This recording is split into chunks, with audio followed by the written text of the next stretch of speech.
All right, folks, welcome on into another edition of the High School Huddle, your one-stop shop for everything and all things Section 5 sports. I'm AJ Feldman, he is Carl Jones, and we have reached the end of the Section 5 football calendar. We are on to Championship Friday, Championship Saturday.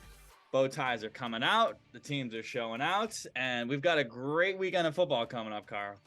Yeah, man, it really flew by. I know we say that with like all the sports, and you can say that literally every single season, all that good type of stuff. But it truly did. Like I remember week one, going out there and just watching the kids after the hard work they put in the off season, all the little high school previews we did, and the fact that we're raising bricks for football this week, it seemed wild to me. So like it really flew by. But I'm happy that the kids had a good season, and this is the lucky we got like 10 teams this weekend getting the opportunity to raise some bricks. So it's a cool feat, man. I'm just excited for this weekend, just as like the kids are as well. Yeah, we got 10 teams on the line for bricks this weekend. We already had Pembroke and Mr. Tyson Totten raise another one this past weekend for 8-man. Just a ridiculous performance. 8 touchdowns for Mr. Tyson Totten. We're not going to get too much into him, but man, he's something special. And then there's also the Wayne Finger Lakes Independent Championship that they're doing this year, Palmac versus Marcus Whitman Bloomfield. That's this Saturday as well. So we got a lot of high school football, great games this week, really interesting matchups. We've said that kind of all throughout the regular season. In just about every bracket, we really have no idea who's going to win these games. So it should be a great weekend of football. We've also got other sports that have wrapped up or are about to wrap up. Getting to the state level of their play, soccer, volleyball specifically, that we will touch on at the end of the show. But we're going to dive right into it with our high school Section 5 preview, Championship Friday, Championship Saturday, a great week of games. And we will start at the very top, of course.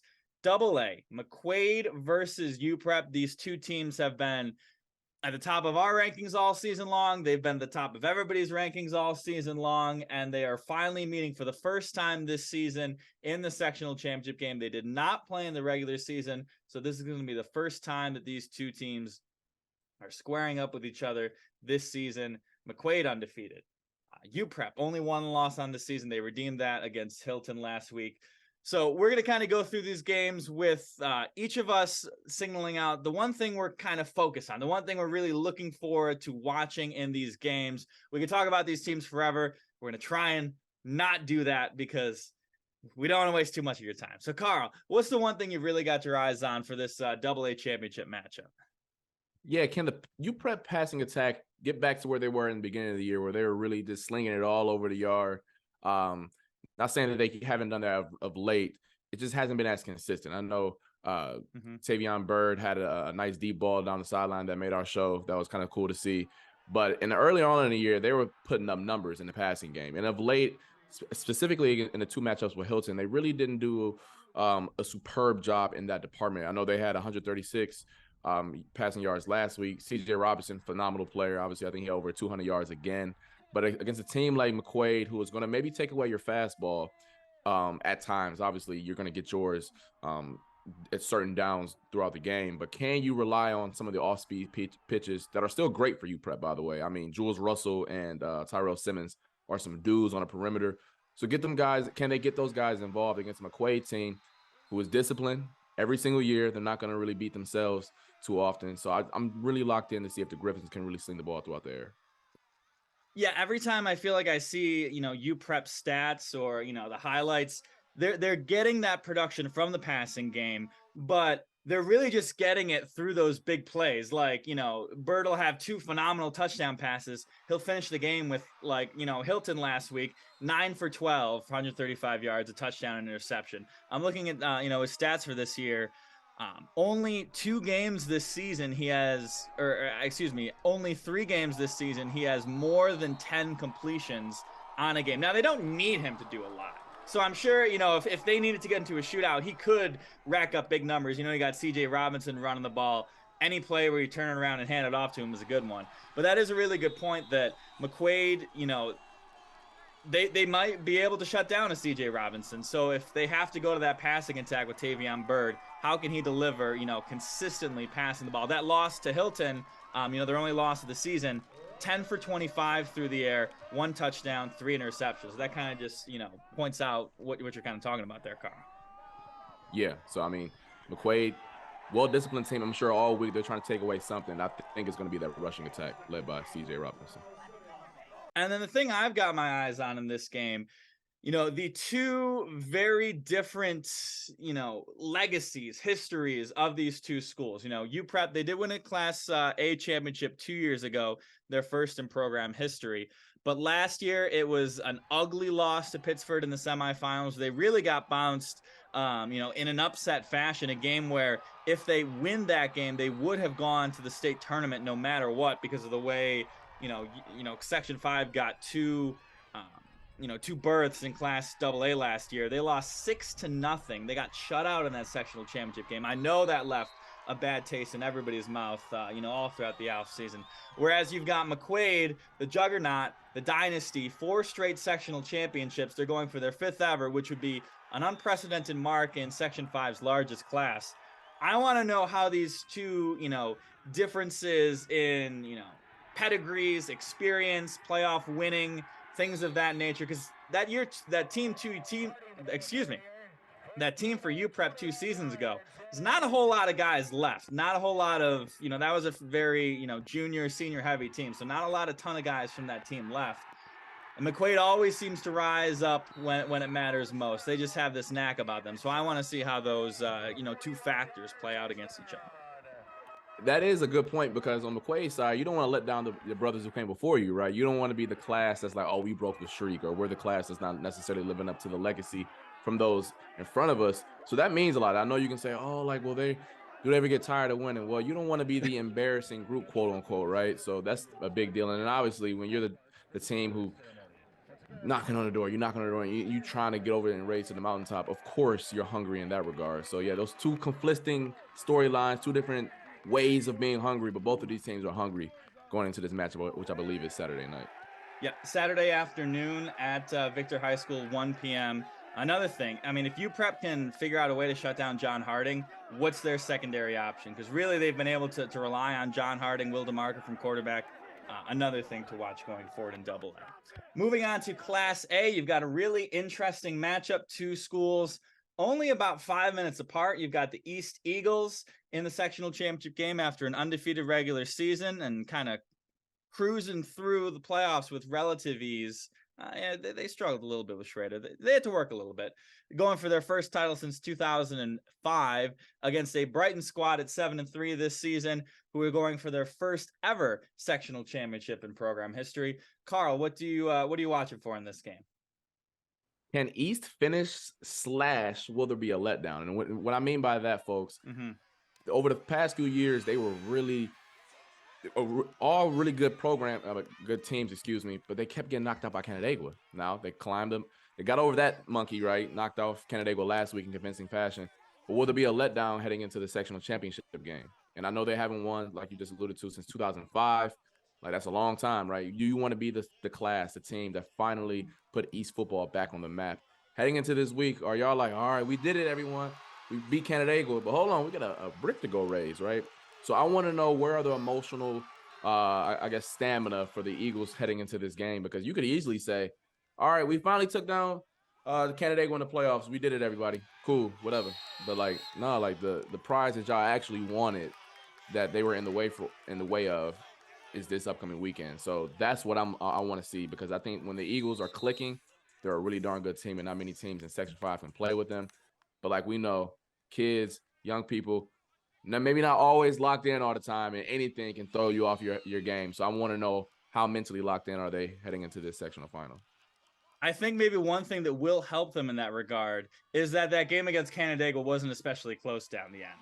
So you didn't have that, especially in the regular season when they came back, that, euphoric moment at the end, like, boom, we did it, pouring the Gatorade on, that kind of stuff. It wasn't, a ton of fanfare. It's kind of like business as usual as they took down Canandaigua. The Grey Wolves now. We got their new team name. They actually picked one. I doubted them. So congratulations to Grey Wolves. You're Canandaigua. You're now the Grey Wolves. So I think that should help. The one thing I've got my eyes on is Brighton. If they can get this lead, if they can, figure out a way to pull off this upset, get in the lead down the stretch, as we've talked about before on this program, the big reason why we've kind of doubted Brighton in our rankings. We've kept them low. We really didn't know what the heck to do with them all season long. They've got 2 really bad losses on their schedule this season in the fact of how they lost those games. It was early in the season against Brockport. They were up 2 touchdowns with just over 2 minutes to go. Brockport scores a touchdown. They kick the ball off. Brighton fumbles. Brockport scores again. They win in overtime. Bad loss for the Bruins. They get to the end of the regular season. They're taking on McQuaid. They're about to complete the upset of the century. They're up 10 points on them deep, late. They're about to close out the Knights, things like that. McQuaid comes down, kicks a field goal, gets a stop, comes down, scores a touchdown, wins the game in the miraculous pitch play, things like that. So 2 losses that really should have been wins if they close out this game. Now you've got a team against East, which can certainly run down the field in a hurry if you give them the opportunities. Can Brighton, if they're given the chance, close it out in the end, win their first sectional title in program history? They've got the guys, Gavin Parks, Tyler Martinovich, 2 guys who can run the ball really well. You want to talk about a way to, upset a team like East, run the ball, keep them off the field. I want to see if Brighton is up late, how they handle closing out this game. Yeah, that can go one or two ways. You can easily say, oh, they've been there before. They know exactly what to do. They'll close it out this time. Or it can go the other way where you can say that scar tissue is just so fresh that as soon as you get up and you can just feel East trying to compete back at the end, that you're like, oh, we've been here before. Like, we know what's about to happen. So that can go one or two ways for the Bruins. Hopefully I'm never going to root for anyone to like choke in any way and squander any leads. But that is going to be, if that situation arises, will Brighton be able, especially with a running game that you should be able to lean on. I mean, they really run the ball well behind Martinovich and Parks. Yeah, is it scar tissue or did you guys learn your lesson? That'll be a sight to see in the final.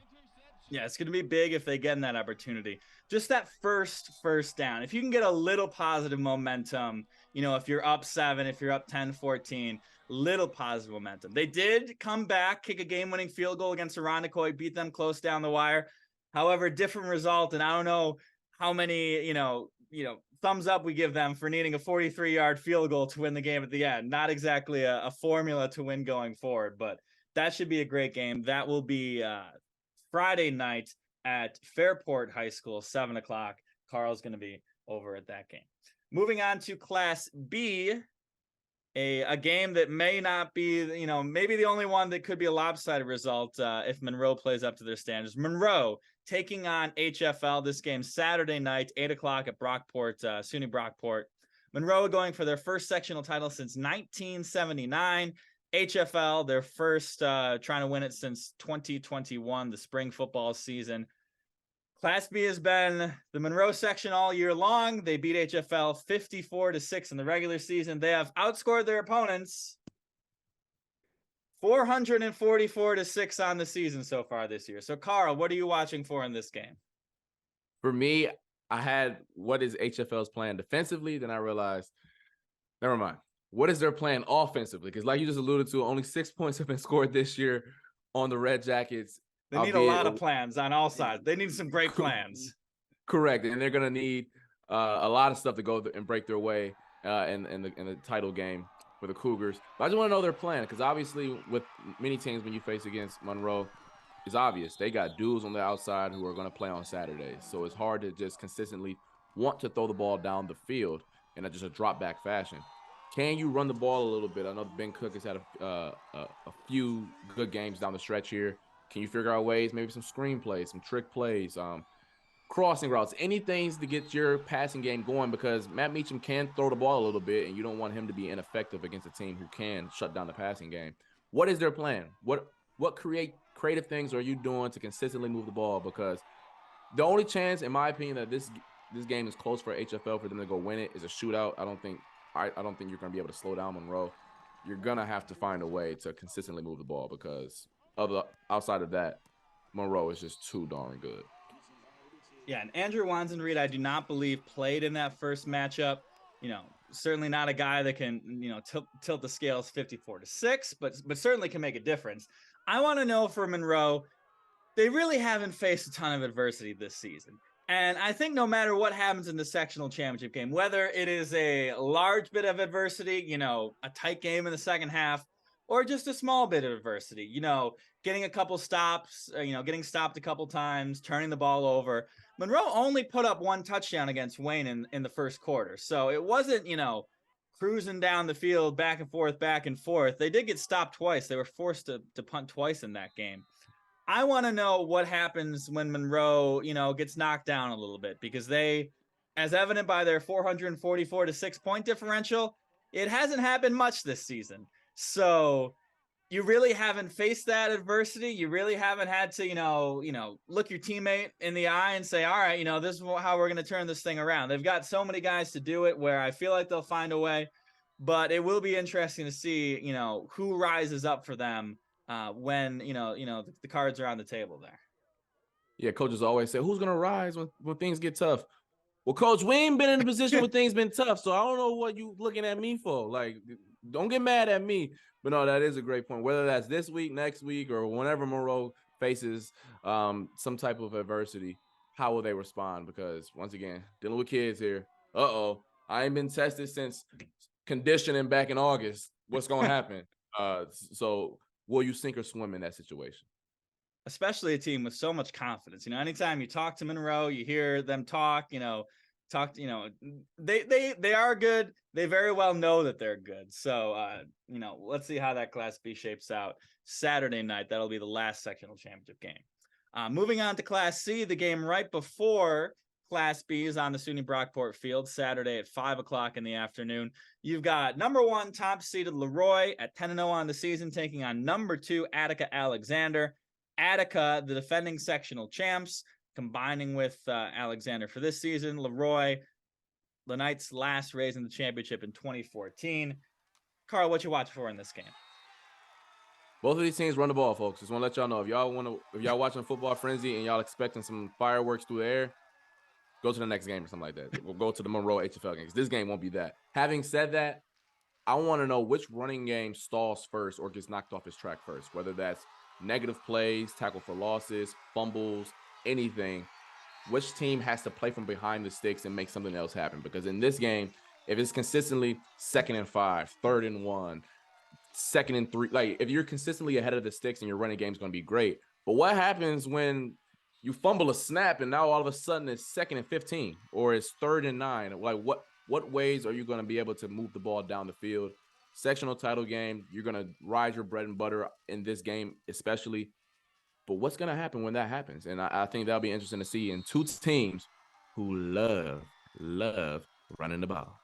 And similar to that, if you get down 7 points, if you get down, 14 points, are you going to rely on your running game to get you back in this thing where, it's been your bread and butter all season long, or will you have to open it up past the ball? Another thing to watch for. I've got my eyes on Mr. Tony Piazza. We've talked about him all season long, the Knights' standout running back. Can Attica Alexander slow this kid down? Because nobody has been able to do it so far this season. Got 1,179 rushing yards on the season with 17 touchdowns. These two teams met in the regular season. Leroy getting the win 44-27. Piazza with another big day. 15 for 172 yards, 4 touchdowns, his longest from 90 yards out. He's a bruising guy. He's not a fun guy to tackle. He's got a low center of gravity. He's kind of a throwback, fullback type running back. I want to know, can Attica Alexander shut this kid down? Because they've got a really good defense. They've held a lot of good teams to a small amount of points so far this season. Can they slow down Mr. Piazza? Yeah, it's funny because when we usually call his highlights, he got the 5-yard touchdown runs, the 3-yard touchdown runs. But a few weeks back, he did have like a 40, 50-yarder where he showed off his wheels a little bit. So give him a little space. Piazza will scoot on you too. He'll take off. So really, really darn good player for Leroy, and good luck stopping him, because I know I wasn't trying to. Like when I was playing, I wasn't tackling nobody like that. I'm second man in. I ain't taking him head up. No, not my job. You're telling your linebackers, do a great job this week, because I don't want anything busting out. I don't want to be the second line. You got it. It's your job. If he come to me I'm just gonna let him run by and just jump on his back. That's my best shot. Because if you expect me to take him head up, I got some oceanfront property in Irondequoit for you. It's not working. It's not working. Kind of escort him to the sidelines, perhaps, maybe. Get him out of bounds. Then we move on to our final championship game, Class D. This game will be played Friday night, 7 o'clock at SUNY Brockport. Top seeded York Pavilion at 8-1 on the season versus number 3, the Canisteo Greenwood Chargers at 8-2 on the season so far this year. Caveat, we have not been able to see either of these two teams play on the season. So that is one thing we're looking forward to watching. I'm going to go out and see this game. I'm looking forward to seeing both of these two teams play. But Carl, when you look at these two teams, their compositions, what's kind of one thing you want to focus on for this game? I want to know, can York Pavilion, they've never been here before. Their last, I think it was just York, a win in 1990. Mm-hmm. Canisteo Greenwood, albeit 8-man, has been in big games, postseason. They never, I don't know if they won down there, if I'm not mistaken, off the top of my head. But they've been in big games in the sectional playoffs before, especially down there in 8-man. But York Pavilion, excuse me, that's going to kill me all weekend long. York Pavilion, they haven't been in this position before. Will that lack of experience hinder them in this game, or are you just playing free because I don't know no better? I always find that a delicate balance when people say a lack of experience. Well, that can go one of two ways. Either A, I don't know no better, so I'm just going to play free and playing how I played all year long, or because I haven't been here, I'm a tense up, So I think that'll be what I'm looking forward to see about YP. That's what I'm going to call them, because calling York Pavilion is going to kill me. With the Golden Knight, are they Golden Knights? Whatever they are. Golden YP, Knights, yeah. What they're going to do this weekend. I want to know if they tense up or not. Yeah, Canisteo Greenwood has not won a sectional title, even down in 8-man so far this season. So it's going to be a first time for a long time going forward here. I'm keeping my eyes on sophomore quarterback Parker Bonafide for the York Pavilion Golden Knights. Just a sophomore, as I mentioned. So you've got the inexperience factor, but he has been balling out so far this season. 12 touchdowns, just 6 interceptions so far this year. He's also got 7 touchdowns on the ground, 217 rushing yards. In their semifinal game against Notre Dame Batavia, 9 completions on 13 attempts, 123 yards, and 3 touchdowns. Really impressive game for him. He's got 2 really nice wide receivers, Jake Pengraziano and then Joe Bauer, who had a really nice pitch and catch too, as I was watching through the highlights of that Canisteo Greenwood game, set up the game-winning touchdown. These two teams did meet in the regular season. It was Canisteo Greenwood falling 13-12, which, by the way, another thing that's going to be important, kicking extra points, kicking field goals, because if it's anything like that first game, you may end up with the same amount of touchdowns, but it's those extra points that really come back and kill you, and that's what really did the Chargers in that first game. So I want to know how Parker does, first time really under the gun, a younger quarterback, commanding the huddle, sophomore year. How's he going to do in this championship game environment? You make a good point about the extra points, because I swear every year, I don't know if we've had any games like that. We probably have. Yeah, it was two years ago. When we dubbed it the year of the extra point. That was extra point central, and especially in Class D, where you can have a team, especially when they go for 2 more often, you can have a team score 3 touchdowns, get 8 points every time. That's the same as the other team scoring 4 touchdowns, getting 6 every time. So those ones and those twos really matter. Yeah, not just this Class D game. All of these games, y'all kickers, y'all got a job to do. I know y'all been doing them all year long, but y'all really got to step up when the break is on the line. Yeah, especially Class C. Like Leroy, for all their running game, they get into some high-scoring games, and it's tough to figure out exactly how many touchdowns they score, because they're getting 6s and 8s and 7s and things of all that nature. So, yeah, extra points, kickers, going to be a lot on the line for this week. So that's what we've got on the football slate coming up this upcoming weekend. Once again, we've got Pembroke as well in the 8-man regional championship. They're going to blow past Frewsburg because Mr. Tyson Totten, they beat him 49-60 in the regular season. So Carl's going to get another chance for the Tyson Totten experience. That's Friday, 5 o'clock at Sutherland High. And then Palmac versus Marcus Whitman Bloomfield in the Finger Lakes Independent Championship. Good luck to all of our teams so far this season. We will see you in the Far West Regionals next week for whoever comes out on top. We're on to the regional round in some of our other classifications, or other sports, excuse me. We're going to start with the volleyball. On the volleyball court, we had a great week of sectional championships this past weekend. Some really thrilling action. Quickly running through our teams that are moving on to the regional rounding. Girls volleyball, you had Fairport winning AAA. You had Schrader winning Class AA with a thrilling victory over Penfield and then beating Irondequoit in the Class AA crossover game, who was also a sectional champs. Congrats to the Eagles. You've got Sutherland in Class A, Livonia in Class B, and then on Friday's games of action, you'll have Attica in Class C, and then Alexander in Class D.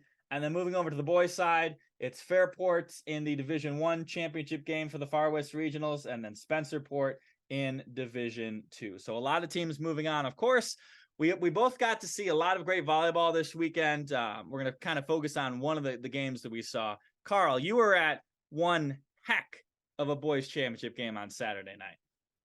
Yeah, all the way down in Finger Lakes Community College. I mean, Fairport versus Webster. I mean, come on, we all the way down there. Regardless, though, that's a gripe for another day. Fairport, outstanding game, 5-set thriller. Jackson Bones is a ball player. He won tournament MVP for the Red Raiders. But yeah, I get down there. I believe it's the third set. Webster's up, and it looked like they might be able to run away with it a little bit. Fairport battled back. It's just an all-around great game. They got to that fifth set, and you could tell that Fairport just had their number, and they were rolling, especially behind Jackson Bones, who is I'm sure AJ will roll the highlights right here. He's a dude. He's a legit dude for the Red Raiders. And also, I do want to mention, because we've talked about this before, and I've told some of my friends who are not in the business, these volleyball games, whether it's boys or girls, come playoff time, it really be fun. Like, the crowd be into it. The student sections be there. Obviously, the kids on the floor are really juiced up. They're really fun because, like, usually I have an AirPod in. I can't do that. I can't with these games because I'm not hearing nothing. I'm just hearing the kids chanting, like just similar to a basketball game on a Friday night where the kids are chanting. They do the same thing for the volleyball games as well. So that was just fun. All around good experience. Shout out to Fairport. That was the first time I've seen them this season, and they sure showed out. Yeah, beating a team in Webster, which went all the way to the state championship game last year. So an impressive feat to knock them off. And yeah, the volleyball games really are a lot of fun. When you get two good student sections, it lends itself well to excitement because you get so many, especially boys volleyball. You don't get a lot of cheap points in boys volleyball. I will tell you that. It's usually a hitter jumping up 25 feet in the air, slamming it down. It's a lot of excitement. It's a lot of fun. It's indoors, which, after watching, these kids go out and they support their soccer teams, but it's like a 1-0 game in 45-degree weather. So I think they like being inside. A lot of action, a lot of excitement. It's always a great time. For girls volleyball, I'm going to talk about, as I mentioned before, the Schrader and Penfield championship game. The only one of our larger classes to go 5 sets. Schrader took down Penfield. They cruised by him in the first set. Caveat, disclaimer, we do have to mention Thad Brown, his daughter is on the Schrader girls volleyball team. So we have a little more insight into some of this. So I'm going there to film the game so Thad can, watch his daughter without worrying about having a big old camera in his hand. Schrader cruised by in the first set. Thad texted me the update so I can make sure to get there on time. He's like, Schrader cruised, but we've done this before and it gets a lot closer after this. He was right. Penfield took the second set. Penfield took the third set, and really the momentum was all in the Patriots' favor. They just were stopping anything Webster was throwing at them. They had a nice little student section. They had probably a slightly larger fan presence, and they were just really riding the momentum. You could tell, like, they needed something to flip the script in that game, and it happened midway through that fourth set. Angelina Fitzharris, Schrader's middle, had 3 clutch blocks from like tied at 15 towards the end of the game, which really just shut down that middle attack that Penfield was going to all game long. And then after that, the fifth set, they carried that momentum into the sectional championship. They rolled past Irondequoit in straight sets in the crossover game. Now they've got a date in the Far West Regional. So just a really impressive performance by the Warriors to, get punched in the mouth. Took a while for them to get back, put their fists in the air, but they really fought back and won a great 5-set match. Yeah, you saw a thrilling Schrader game. I didn't. I saw them in the crossover game against Irondequoit, and they took care of business in that one in straight sets. Schrader looked really, really darn good in that game. Irondequoit, shout out to them for their successful season and obviously raising a sectional title as well. But yeah, you got a fun one. I didn't. I got there in the beginning of the third set. Once again, to come in for Thad, who was wanted to watch his daughter. They took care of business in that one. So I'm happy one of us He got probably to could have see. filmed that one. He wouldn't have been all too nervous for that one. No, it was no nerves for that one. Schrader dominated and controlled that one from start to finish. And then moving on to the soccer pitch, who are on to the state Final Fours in both boys and girls soccer. In boys soccer, we've got Aquinas, the unbeaten #1 team in the state. They're moving on to the Final Four. They're going to take on West Hill on Friday for their semifinal game in Class A. Then you've got Byron Bergen Elba in Class C. They're going to get Seton Catholic in their semifinal matchup on Saturday. Byron Bergen ranked 3rd in the state. Seton Catholic #1 in the state. Always a bit of a bone of a contention, I know, against some of these teams when you've got, private Catholic schools all the way down in Class C. So I feel like I might be dipping my toes in a little controversy there, of course. And then in girls soccer, a whole boatload of team from Section 5 coming out there. 5 out of the 6 classes moving on to Cortland for the state Final Four. You've got Spencerport, of course, in Class AA. They're going to take on Somers in the semifinal game. That is a 1 versus 2 game in the state. Spencerport just took the top spot from Somers. So perhaps the best game of the weekend coming right there in that semifinal. You've got Fairport, who came out of the little class AAA section that could in Section 5, moving on to the state Final Four. You've got Holly in Class C, you've got Haverling in Class B, and you've got Fillmore in Class D. So we've got 7 Section 5 schools looking forward to raising a championship this weekend. And I think we should have at least a couple move forward here. Definitely have a couple. I saw Spencerport. If y'all didn't know, they still good at this thing called soccer. Lindsay Linhart, she really, really good. I think she's going to VCU, if I'm not mistaken. I think it was 6-0, 5-0.5, something ridiculous. I don't know. You rarely leave a soccer game before halftime. I just want to let people know that. You rarely do that because you don't get enough highlights to do so. I left halfway through the first half. That's how dominant the Rangers were. I'm sure they'll get a much stiffer test down at States. But if y'all didn't know, Death Taxes, Spencerport making their way down to Cortland, and they looked good once again. Yeah, and Fillmore really isn't in our viewing area, but we do have to shout out. I think she's gotten some praise on this season so far. Hope Russell down in Class D. I believe she now has 69 goals so far on this season, which is a lot to score. So she's going to try and carry her team all the way to the state championship. So that's our soccer slate. Field hockey, all 3 of our Section 5 teams lost, both in some heartbreaking games, at least in Class A and Class B. You had who won in Class B or Class A? It was Webster, right? Yeah, Webster Thomas in Class A. They lost in overtime, and then in Class B was Mendon losing with just a few ticks left on the clock, about 11 seconds left in the second half. So tough ways for both of those teams to go out. So our field hockey journey is over for the season. But that'll do it for us on the High School Huddle. We've got a lot of games coming up. A lot of great games, a lot of sectional championships to hand out, a lot of state championships to hand out. If any of our girls soccer teams in our viewing area make it to the championship game on Sunday, I'll be going out to Cortland to try and capture a state championship. So I'm looking forward to this weekend. Be fun. It's always fun. That obviously it's a good mix. Sectionals for football, state for the soccer side. Hopefully. We usually don't get to root for teams within the section because we're rooting against another team in Section 5. But I do get to root for the other Section 5 teams when they're playing other sections. So I'm hoping for all the success for the Section 5 soccer teams on the pitch and obviously the volleyball teams as well. Should be fun. Should be a fun weekend. One of the more fun weekends we have here as sports reporters here at News 8. Especially when our teams are playing teams from Albany, because Carl just hates Albany with a burning passion. We gonna get on that one another day, but listen, me and Albany we don't go together. If anyone from here, y'all from Albany, got family from Albany. My sister lives in Albany, so look. Another day, people. Another day. I shouldn't have opened that can of worms. We will be back next week on the High School Huddle. We'll have our Far West Regional show. It'll get a little tricky with the Bills playing on Monday night and our schedules there. but I am pretty darn positive we're going to have a Far West Regional preview show. Pretty darn positive we're going to get our friends from WNY Athletics on to preview that game. At the very least, we'll have that Far West Regional preview. We'll figure that out for sure as we move forward. But that'll do it for us on the High School Huddle. For Carl Jones, I am AJ Feldman. Thank you so much for watching, listening, Spotify, Apple Podcasts, RochesterFirst.com, and YouTube.